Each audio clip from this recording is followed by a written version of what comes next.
President Trump acted in a manner contrary to his trust as president. President Trump thus warrants impeachment and trial. First at 11, the impeachment of President Donald Trump. And tonight, 100 United States senators have taken the oath to be jurors at his trial.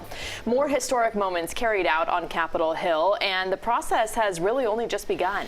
With testimony set to begin in earnest on Tuesday, tonight President Trump responds to new allegations he was aware of the pressure on Ukraine to investigate his rivals. CBS 4's Natalie Brand is covering the trial tonight in Washington.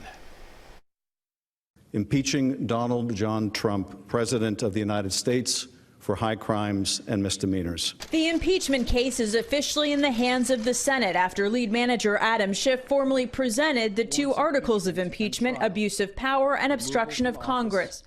Chief Justice John Roberts took an oath to preside over the proceedings, then swore in the senators as jurors. You will do impartial justice according to the Constitution and laws, so help you God. The solemnity, the gravity of the moment in our history hits you square in the back. At a White House event, President Trump voiced a familiar criticism. I think it should go very quickly. It's a hoax. It's a hoax. Everybody knows that. During the Senate trial, House Democrats will try and make the case that President Trump pressured Ukraine to announce an investigation into a political rival, Joe Biden, using military aid as leverage. The president was also asked today about Lev Parnas, the indicted former associate of the president's personal attorney, Rudy Giuliani.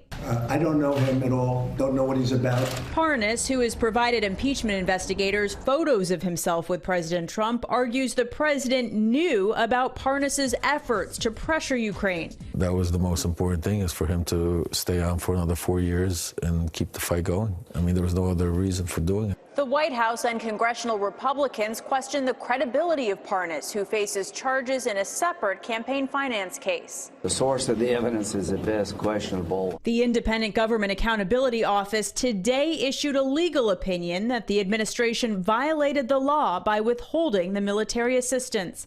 Natalie Brand, CBS News, Capitol Hill.